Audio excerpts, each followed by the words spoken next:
Nuestro batallón había tomado posición en las ruinas de lo que alguna vez fue un pequeño pueblo francés, ahora un mero esqueleto de piedra y madera retorcida por la artillería. Las trincheras serpenteaban entre los restos de casas y granjas, y la iglesia local, o lo que quedaba de ella, dominaba el horizonte. Su campanario, impactado directamente por un obús, estaba parcialmente derrumbado, una herida abierta en la piedra. El gran sino de bronce, visible a través de la abertura, estaba inclinado, inmóvil, con su badajo principal roto y caído en el interior. El pueblo era un lugar sombrío, silencioso, un eco del pueblo muerto. Durante el día, se oían los lamentos del viento entre las ruinas y el distante zumbido de la guerra, pero por la noche, especialmente en esas raras noches de calma, el silencio era casi absoluto, un vacío que la mente intentaba llenar. Fue durante una patrulla nocturna, en una de esas noches sin luna ni viento, que lo oímos por primera vez, un sonido tenue, apenas perceptible,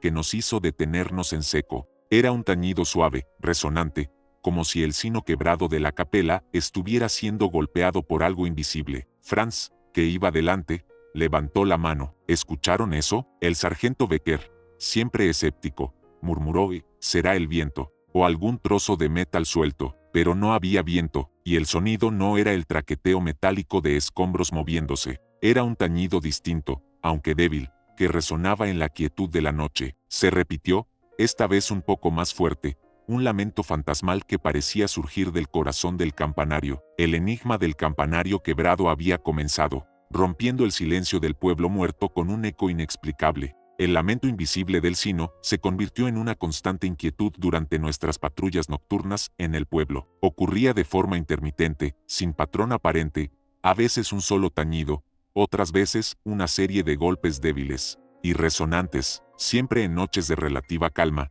lo que descartaba el viento fuerte como causa directa. Los hombres comenzaron a hablar de fantasmas, de las almas de los aldeanos caídos que intentaban comunicarse, o incluso de algún tipo de presagio. El cabo Ríos, con su imaginación vívida, estaba convencido de que la capela estaba embrujada. El sargento Becker, sin embargo, se negaba a creer en lo sobrenatural. Debe haber una explicación, insistía Becker una noche, mientras el tañido del sino nos llegaba de nuevo, un eco triste en la oscuridad, quizás vibraciones, o algo mecánico. Nos acercamos con cautela a la capela durante una pausa en el tiroteo. El interior era un desastre de escombros, polvo y restos de bancos. El campanario era inaccesible sin escaleras. Desde abajo, el gran sino de bronce parecía inerte, su superficie opaca y polvorienta. No había señales de que nada lo golpeara, ni cables, ni trampas. El badajo, visiblemente roto, estaba tendido en el fondo del sino. Pero entonces, mientras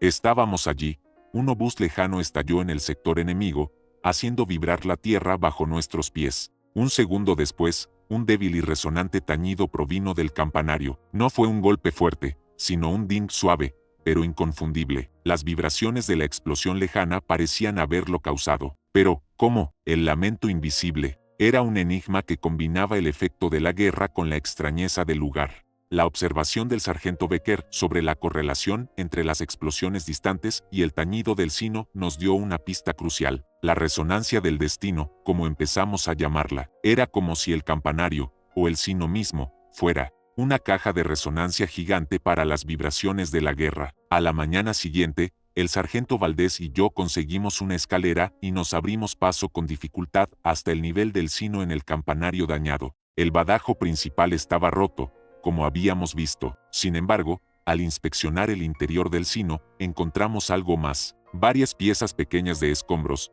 fragmentos de metal retorcido y pequeños trozos de mortero habían caído, y se habían alojado en el interior de la campana, entre la base y las paredes. Eran pequeños, pero suficientes para crear un contacto intermitente con la superficie de bronce. Además, el campanario en sí estaba lleno de grietas y fracturas, causadas por el obús. La estructura estaba comprometida, y algunas de las vigas de madera y mampostería estaban sueltas. Esto significaba que cualquier vibración del suelo, por pequeña que fuera, se amplificaría al viajar a través de la estructura inestable. La teoría de Becker cobró fuerza. Las ondas sísmicas de las explosiones de artillería lejanas viajaban a través de la tierra, ascendían por los cimientos inestables de la capela, se amplificaban en la estructura rota del campanario y hacían vibrar el gran sino. Los pequeños trozos de escombros dentro del sino actuarían como pequeños badajos improvisados, golpeando suavemente el bronce y produciendo los tañidos fantasmales. El lamento invisible no era sobrenatural, sino una compleja interacción entre la brutalidad de la guerra, la fragilidad de la antigua estructura y las leyes de la física. La resonancia del destino nos revelaba que incluso en el caos, las ruinas tenían una voz, un eco de los eventos lejanos. El Hauptmann Keller, informado de nuestras deducciones, quedó intrigado. Un ingeniero del batallón, el teniente Schmidt, fue enviado a inspeccionar la capela y confirmar nuestras observaciones. Schmidt era un hombre metódico, con un profundo conocimiento de la acústica y la mecánica. Después de horas de inspección, que incluyeron pruebas de golpeo en el campanario y el uso de un rudimentario sismógrafo de campo, el teniente Schmidt confirmó nuestra teoría. Es una resonancia simpática, explicó. La estructura dañada del campanario actúa como una caja de resonancia. Las vibraciones del suelo, causadas por la artillería lejana, se transmiten a la campana, y esos pequeños fragmentos de escombros que encontraron dentro son el toque final. Schmidt también notó algo más. Algunas de las grietas en el campanario y en la base de la capela parecían haber sido,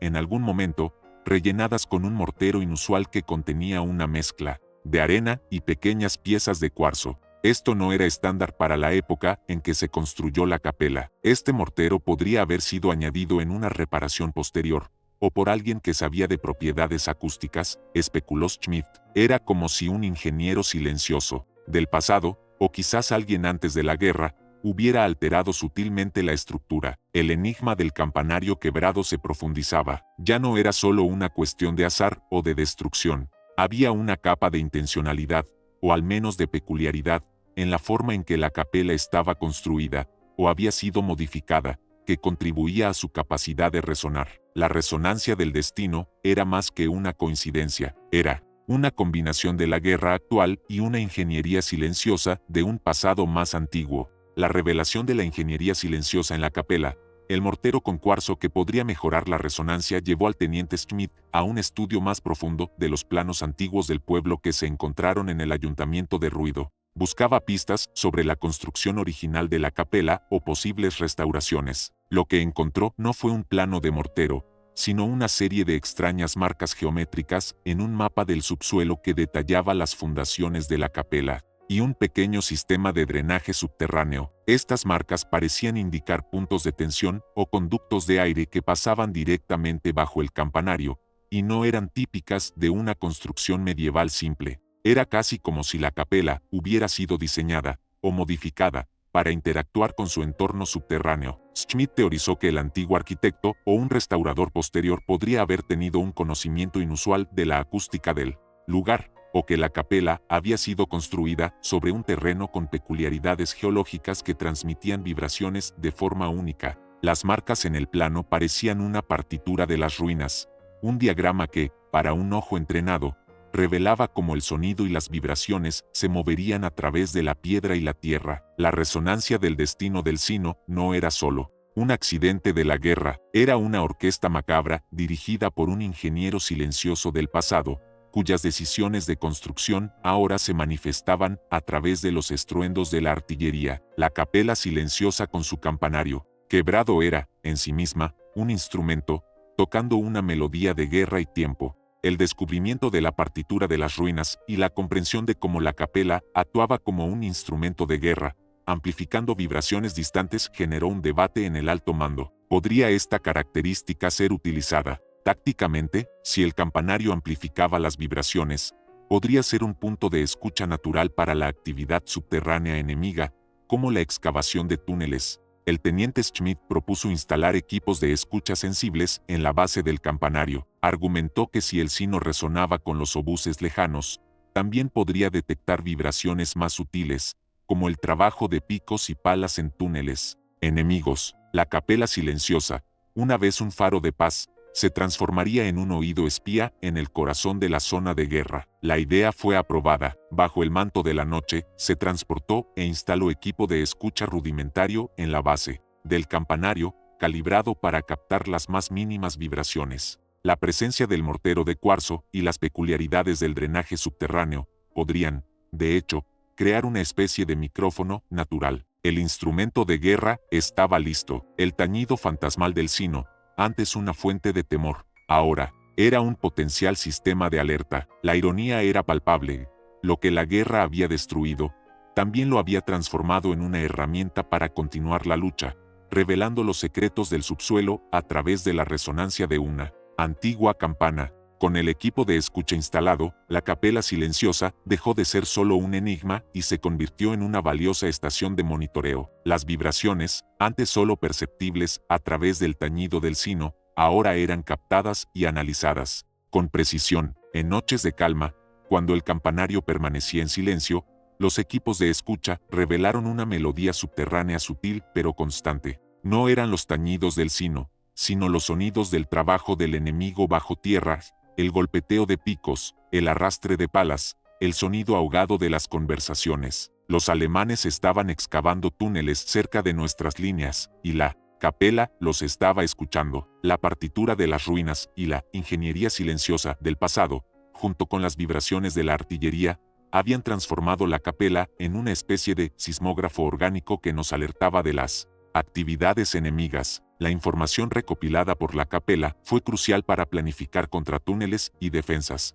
Pudimos anticipar los puntos de salida de los túneles enemigos y montar emboscadas. La melodía subterránea que emanaba de la tierra era un testimonio de la incesante guerra de minas que se libraba bajo nuestros pies, un mundo invisible y mortal. La capela silenciosa, con su campanario quebrado, se había convertido en un oído clave en el gran juego de ajedrez de la guerra de trincheras, escuchando los secretos más profundos del enemigo a través de las vibraciones del suelo. La historia de la capela silenciosa y su campanario resonante se convirtió en una leyenda en nuestro sector del frente. El misterio inicial del lamento invisible había sido desentrañado, revelando una fascinante interacción entre la geología, la arquitectura antigua y la brutalidad de la guerra moderna. El campanario, un instrumento de guerra inesperado, nos había proporcionado una ventaja vital en la guerra de túneles. Después de la guerra, el campanario de la capela fue finalmente demolido por razones de seguridad, y el pueblo fue reconstruido, lentamente, pero para los veteranos que habían servido allí, la memoria de ese lugar peculiar y su campana seguía viva. Era un recordatorio de cómo, incluso en el caos y la destrucción, la naturaleza y la historia antigua podían jugar un papel inesperado, revelando secretos ocultos. El eco de la historia persistiría, no solo el eco de los cañones, sino también el de ese sino fantasmal, un sonido que había sido un misterio y luego una advertencia. La capela silenciosa no solo había sido testigo de la guerra, sino que, a su manera única, había participado en ella, sus piedras y campanas resonando, con los secretos ocultos de la tierra y los eventos de un conflicto que transformó todo lo que tocó.